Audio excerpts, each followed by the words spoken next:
मेहुल एक तेजी से भागते हुए चोर का पीछा कर रहा है। चोर बहुत तेज है तो मेहुल चोर को पकड़ने के लिए बाइक उठा लेता है, लेकिन फिर भी चोर को नहीं पकड़ पाता है। कहाँ से आया है ये चोर और ये चोर इतना तेज कैसे भागता है? मेहुल इन्वेस्टिगेशन शुरू कर देता है। कुछ दिनों पहले 4 घरों में चोरियां हुई थी।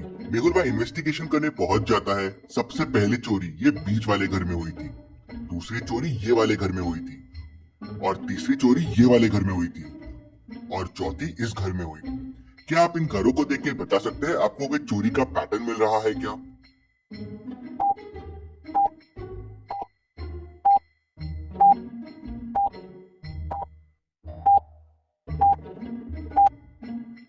मेहुल पैटर्न समझ जाता है। इंटरेस्टिंग। चोर बस सिंगल हाउसेज में चोरियां करता है। चारों हाउसेज नो फ्लोर्स वाले हैं, मतलब वो ऐसे घर ढूंढता है जिनमें फ्लोर नहीं है। मेहुल पहले घर में पूछताछ करने के लिए अंदर जाता है।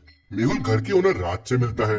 राज बताता है कि चोरी दिन के समय में हुई। मैं घर में ही था, किसी ने डोर नॉक किया। मैंने डोर खोला तो तेज हवा के जैसे कोई अंदर आया और घर में दौड़ने लगा। उसने घर की चीजें उठाई और तेजी से दौड़ते हुए घर के बाहर चला गया। वो इतना तेज था कि मैं उसकी शक्ल भी नहीं देख पाया। इंटरेस्टिंग, कोई इंसान इतना तेज कैसे भाग सकता है? फिर मेहुल बाकी घरों में भी गया जहाँ चोरियां हुई थी और एग्जैक्टली सेम ऐसा ही हुआ। मेहुल घर के नंबर्स देखता है तो पहली चोरी हाउस नंबर 2 में हुई थी, दूसरी 6 में, तीसरी 8 में और चौथी 10 में। मेहुल समझ जाता है कि अगली चोरी कहाँ होने वाली है। आप इन अगले 4 घरों को देख के मुझे बता सकते हैं अगली चोरी कहाँ होने वाली है?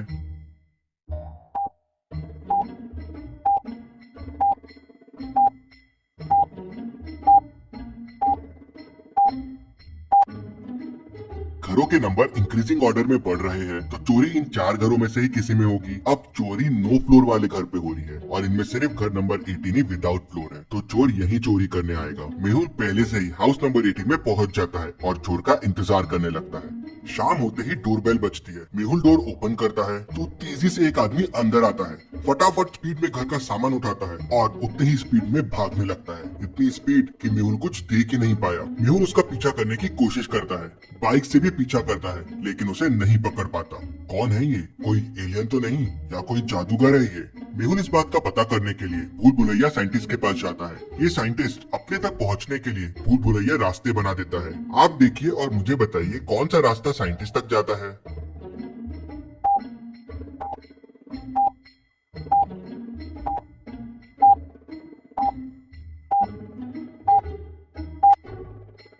और सही रास्ता है ये जो साइंटिस्ट तक जाता है। मेहुल साइंटिस्ट तक पहुंच जाता है। साइंटिस्ट मेहुल को बताता है कि उसने तेज भागने वाले शूज बनाए थे। उसने ये इंडियन आर्मी के लिए बनाए थे, जिससे आदमी तेज भागे और दुश्मनों के छक्के छुड़ा दे जो उसके लैब से चोरी हो गए हैं। शूज को मैंने एक लॉकर में छुपा रखा था और उसके बारे में किसी को नहीं पता था। फिर समझ में नहीं आ रहा है कि शूज चोरी कैसे हो गए। क्या आप इस लॉकर को देख के बता सकते हैं लॉकर को खोलने का कोड क्या होगा? सोचिए और मुझे आपका आंसर कमेंट करके बताइए।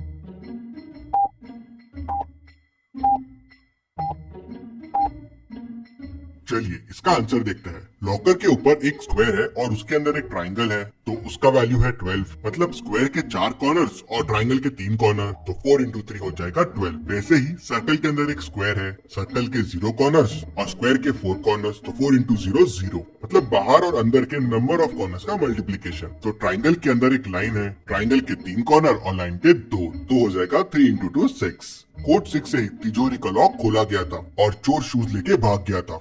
मेहुल साइंटिस्ट से पूछता है, क्या तुम श्योर हो शूज के बारे में किसी को नहीं पता था? तो साइंटिस्ट सोचता है और कहता है, मेरे 5 लैब असिस्टेंट्स को पता था, लेकिन वो तो मेरे साथ ही काम करते हैं। हाँ, लेकिन उसमें से 3 लैब असिस्टेंट नए थे और जो जूता चोरी होने के बाद से गायब है, शायद वो हो सकते हैं। मेहुल सीसीटीवी कैमरे के फुटेजेस देखता है। 3 फुटेजेस को वो बड़े ध्यान से देखता है और समझ जाता है कि किसने शूज चुराए होंगे। क्या आप इन 3 फुटेजेस को देख के बता सकते हैं कौन हो सकता है? सोचिए और मुझे आपका आंसर कमेंट करके बताइए।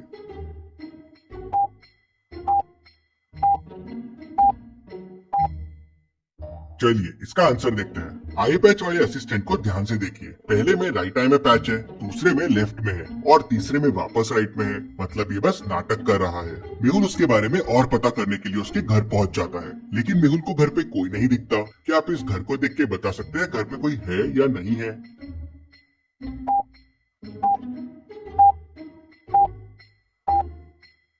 ये कैंडल क्यों जल रही है, मतलब घर में कोई है और कहीं छुपा हुआ है। मेहुल यहाँ वहाँ देखता है तो उसे पर्दे के पीछे कोई दिखता है। मेहुल धीरे धीरे उसको पकड़ने जाता है, लेकिन वो मेहुल को देख लेता है और वहाँ से तेजी से भाग जाता है, इतना तेजी से कि मेहुल उसे पकड़ ही नहीं पाता है। ये तो कंफर्म हो गया कि चोरी इसी ने की है, लेकिन इसे पकड़ा कैसे जाए। मेहुल चोरी के पैटर्न के हिसाब से नेक्स्ट घर में पहुंच जाता है और वहाँ चोर का इंतजार करने लगता है। अब आप पॉज कीजिए और सोचिए कैसे रोका जा सकता है इस चोर को। सोचिए और मुझे आपका आंसर कमेंट करके बताएं। सबसे अच्छे जवाब देने वाले का कमेंट मैं पिन करूंगा।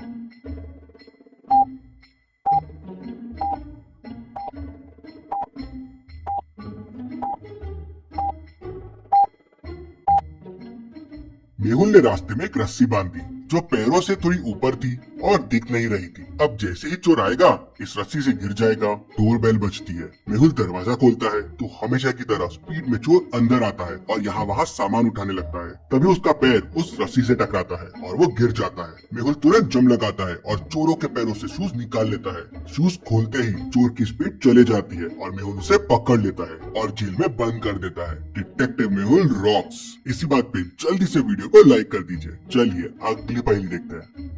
एक जंगल में एक आदमी की डेड बॉडी मिलती है। मेहुल वहाँ पहुँच जाता है। डेड बॉडी पे कोई खून नहीं होता, लेकिन गर्दन पे फिंगरप्रिंट्स के निशान होते हैं। मेहुल जंगल में सर्च करता है तो उसे 4 सस्पेक्ट्स मिलते हैं। स्केलेटन, मैंने खून नहीं किया है, मैं क्या करूँगा खून करके, मुझे ना भूख लगती है ना प्यास।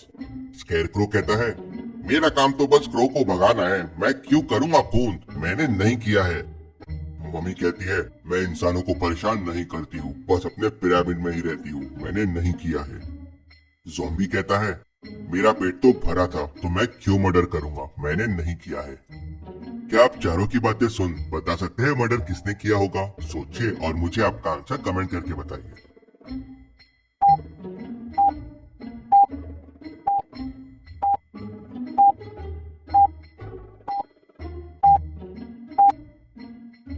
चलिए इसका आंसर देखते हैं। आदमी के गर्दन पे फिंगरप्रिंट्स के निशान हैं। अब चारों में फिंगर सिर्फ ज़ॉम्बी की है, मतलब इसी ने मर्डर किया होगा।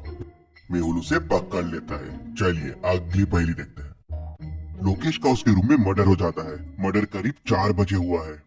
उसकी वाइफ डिटेक्टिव मेहुल को तुरंत फोन करके बुला लेती है।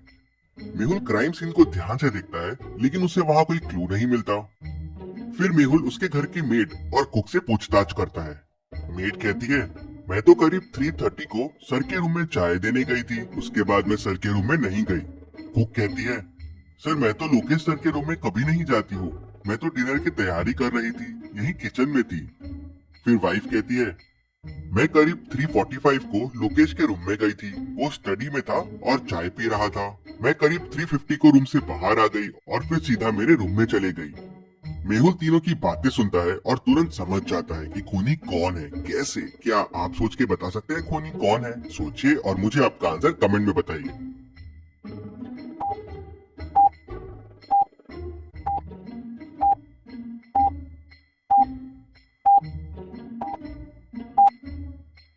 चलिए इसका आंसर देखते हैं। वाइफ जब रूम से बाहर आई थी तो करीब 3:50 हुए थे और चाय का कप रूम में ही था। लेकिन जब मर्डर हुआ तो चाय का कप रूम में नहीं था।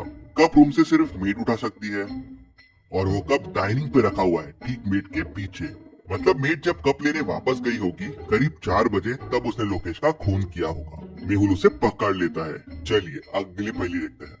मेहुल एक हेलीकॉप्टर में ट्रैवल कर रहा था, तभी प्लेन क्रैश हो जाता है। मेहुल के पास कोई पैराशूट नहीं था तो वो वैसे ही कूद गया। मेहुल को नीचे गिरने के लिए 2 ऑप्शंस दिखते हैं। पहला तो ये पानी में गिर सकता है, दूसरा ये घास फूस के पहाड़ पे। क्या लगता है आपको मेहुल को क्या चुनना चाहिए गिरने के लिए? सोचिए और मुझे आपका आंसर कमेंट करके बताइए।